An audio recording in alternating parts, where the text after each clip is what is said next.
मुसलमानों, आप जानते हैं 1947 में वतन अजीज आज़ाद हुआ। 1947 के दिसंबर के महीने में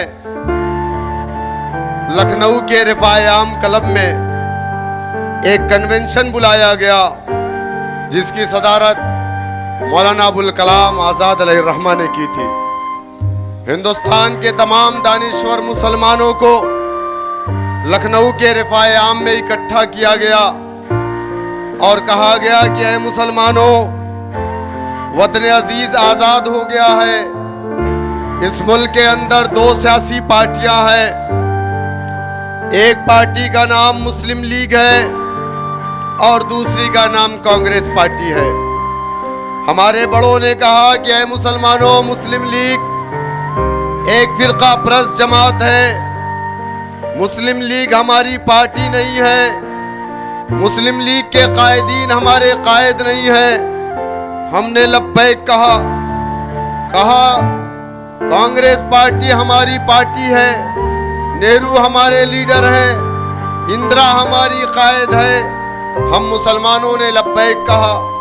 मुस्लिम लीग को अपनी पार्टी नहीं माना, कांग्रेस पार्टी को अपनी पार्टी माना। कांग्रेस पार्टी के डंडे और झंडे को अपने कंधों पर रखा, जिंदाबाद के नारे लगाए। 1 साल, 2 साल, 3 साल नहीं, बल्कि 60 साल का इख्तिदार इस मुल्क को हमने दिया कांग्रेस पार्टी को। यकीनन मैं ये नहीं कहता कि उस वक्त हमारे बड़ों ने जो फैसला लिया था वो फैसला गलत था। यकीनन वो फैसला वक्त के लिहाज से सही था, लेकिन आज मौजूदा हालात जो देश और सूबे के बताते हैं। आप मुझे बताइए, मेरा सवाल उन नाम नहाज सेकुलर चपरासियों से है जो लोग हम पर इल्जाम लगाते हैं कि मजलिस इत्तेहादुल मुस्लिमीन के कायदीन बीजेपी को फायदा पहुंचाते हैं। ये बीजेपी की बी टीम है। मुसलमानों, मेरे गयूर नौजवानों, जो मैं आपसे सवाल कर रहा हूं, ये सवाल आपसे नहीं, बल्कि ये सवाल मैं आपके बीच में छोड़ रहा हूं। ये सवाल आप उन नाम नहाज सेकुलर चपरासियों से करिएगा जो समाजवादी पार्टी की कुर्सी और दरी बिछाने का काम करते हैं, जो कांग्रेस पार्टी के चपरासी हैं, जिन्हें स्टेज पर जगह तो नहीं मिलती, हाँ सामने उसी कांग्रेस के झंडे को कंधे पे रख के जिंदाबाद के नारे लगाते हैं। वतन अजीज आजाद हुआ, मुल्क के अंदर मुसलमान सियासी नौकरियों में 30% था। मौजूदा वक्त में कितना है? मौजूदा वक्त में मुसलमान सरकारी नौकरियों में 1% भी नहीं है। उसका जिम्मेदार कौन है? आजादी के बाद से इस मुल्क के अंदर कांग्रेस की दौरे हुकूमत में 1, 2, 3, 4 नहीं, बल्कि 30,000 से ज़ायद दंगे करवाए गए। और दंगे उन इलाकों में करवाए गए जहां मुसलमान माशी तौर से मजबूत था, जहां पर मुसलमानों के हाथों में कारोबार था।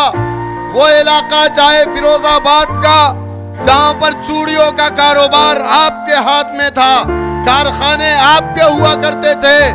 आज से 50 साल पहले जिसका कारखाना था, आज उसका पोता उस कारखाने में जाकर के 200 रुपए की नौकरी कर रहा है। फिरोजाबाद के अंदर दंगे करवाए गए, मुसलमानों के कारोबार को तबाह बर्बाद कर दिया गया। अलीगढ़, जहां पर ताले का कारोबार मुसलमानों के हाथ में था, वहां पर एक मुनज़्ज़म मंसूबा बंद साजिश के तहत फसाद करवाए गए और मुसलमानों की मईशत को तबाह बर्बाद कर दिया गया। मुरादाबाद, जहां पर ब्रास का कारोबार मुसलमानों के हाथों में था, फसादात हुए नहीं, बल्कि एक मुनज़्ज़म मंसूबा बंद साजिश के तहत फसाद करवाए गए। 1980 में मुरादाबाद की ईदगाह में ईद के दिन जब हम घर से निकलते हैं ना, हमारे लोग, हमारी बीवी, हमारे बच्चे, हमारी माँ, हमारी बहन हमारा इंतजार करती है कि अभी मेरा भाई, अभी मेरा बेटा अभी मेरा शौहर लौट करके आएगा, अभी मेरा वालिद लौट करके आएगा तो मेरे लिए फूल लाएगा, खिलौने लाएगा। उस ईद के दिन जो इस दुनिया में मुसलमानों का सबसे बड़ा त्योहार है, 1000, 2000, 3000 नहीं, मुरादाबाद की ईदगाह में 5400 मुसलमानों का कत्लेआम हुआ, पुलिस की गोलियों से भून दिया गया। वहां के लोगों को आज तक इंसाफ नहीं मिला। किसकी सरकार थी? किसकी सरकार थी? नाम नहाज सेकुलर। उत्तर प्रदेश में भी कांग्रेस की हुकूमत और केंद्र में भी कांग्रेस की हुकूमत थी। हाशिमपुरा हम नहीं भूल सकते।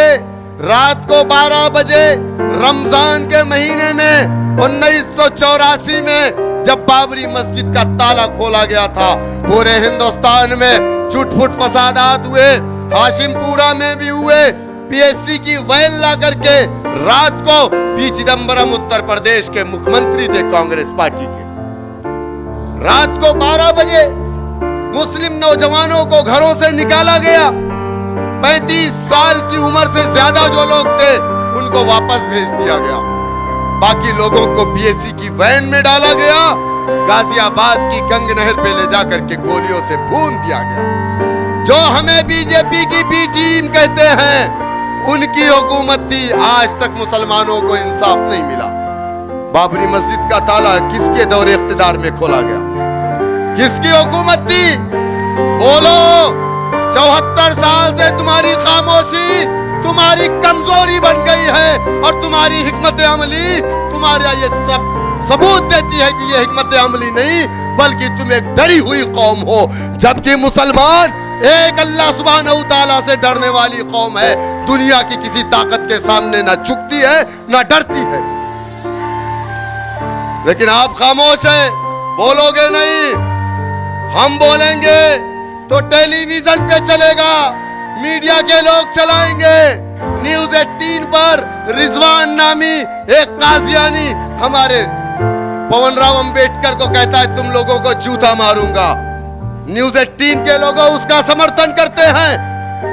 हम मुकदमा कराएंगे, दलित समाज से ताल्लुक रखते हैं। ये हमारे लीडर को आतंकवादी कहा।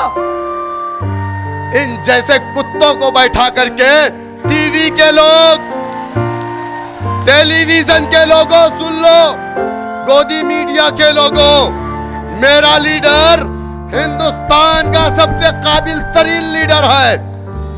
मेरा लीडर 2014 में हिंदुस्तान की पार्लियामेंट में बेस्ट पार्लियामेंटियन के अवार्ड से नवाजा गया है। हिंदुस्तान का सबसे काबिल लीडर नरेंद्र मोदी, अमित शाह नहीं है। हिंदुस्तान का सबसे काबिल अगर कोई लीडर है तो उस लीडर का नाम बैरिस्टर असदुद्दीन ओवैसी साहब है। और मीडिया में बैठ करके वो काजियानी रिजवान, वो मेरे लीडर को आतंकवादी कहता है। एक मेंबर ऑफ पार्लियामेंट को और न्यूज़ 18 का एंकर एक बार नहीं कहते कि ये तुम्हारी भाषा गलत है, तुम्हारी भाषा शैली सही नहीं है। तुमको वो नहीं दिखाई देता जो वो कुत्ता वसीम रिजवी जो मौजूदा वक्त में उत्तराखंड के अंदर हमारे अल्लाह को, हमारे आका को, मुसलमानों को कत्लेआम करने की बात कर रहा है। सुनो, हमारे पास वो ताकत है जिस ताकत से मारा हुआ इंसान पानी भी नहीं पी पाता। वो ताकत क्या है?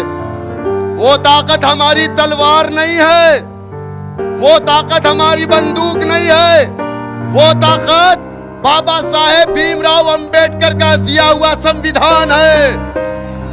हमारे पास लड़ने के लिए बंदूक नहीं है, तलवार नहीं है, लेकिन संविधान एक ऐसी ताकत है जिस ताकत के जरिए से किसी को तख्त पे बैठाया और किसी को तख्त पे लिटाया भी जा सकता है।